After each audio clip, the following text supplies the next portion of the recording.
তিন ম্যাচ টি-20 সিরিজের দ্বিতীয় ম্যাচে পাকিস্তানের বিপক্ষে টসে হেরে ব্যাটিং করতে নেমে শুরু থেকে ব্যাটিং বিপর্যয়ে পড়ে বাংলাদেশি ব্যাটাররা। একের পর এক নিয়মিত বিরতিতে উইকেট হারাতে থাকে বাংলাদেশ টাইগারের ব্যাটাররা।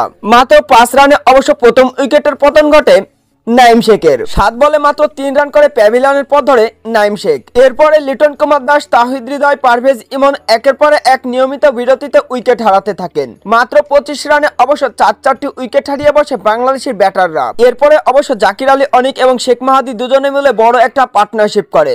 শেখ মাহাদি তিনি অবশ্য 25 বলে 2 ছক্কা এবং 2 চারে মাত্র 33 রান করে আউট হয়ে প্যাভিলিয়নে ফেরে। এরপরে জাকির আলী অনিক অবশ্য শেষ পর্যন্ত খেলে গিয়েছেন দলের হয়ে।